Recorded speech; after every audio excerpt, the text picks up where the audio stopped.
what would you suggest for those test takers that might have bad test anxiety? Because that's something that I've seen a lot in law school, and apparently they were a lot worse when they took the LSAT. So what is your suggestions for those? Well, anxiety is definitely a big thing. Aside from just the exam content, there's performing under pressure on test day.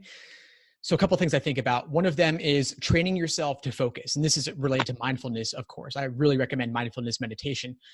And the idea is basically being able to focus on the task at hand and not be distracted by what came before or by what's coming next. So let's say you're on question number 18, but question 17 gave you a lot of trouble.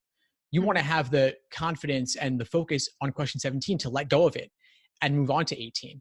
And you train yourself to do that by mindfulness in a way, by focusing on the task at hand. If your mind wanders, you notice it wandering and you bring it back. And so if you've ever tried to focus on your breath during meditation or anything like that, it's hard. Your mind does wander, and that's okay.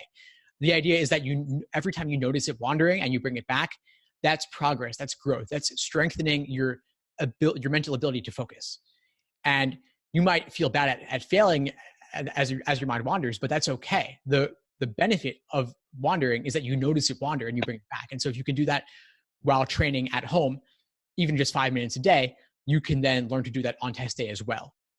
The other thing I could talk about is simulating test day conditions. A lot of times students take practice tests in the comfort of their own home, doing only 4 sections, not 5, maybe not strictly timing themselves. And then on test day, when the exam itself is so much harder than that because it is strictly timed, there are 5 sections, the endurance is real, it's harder.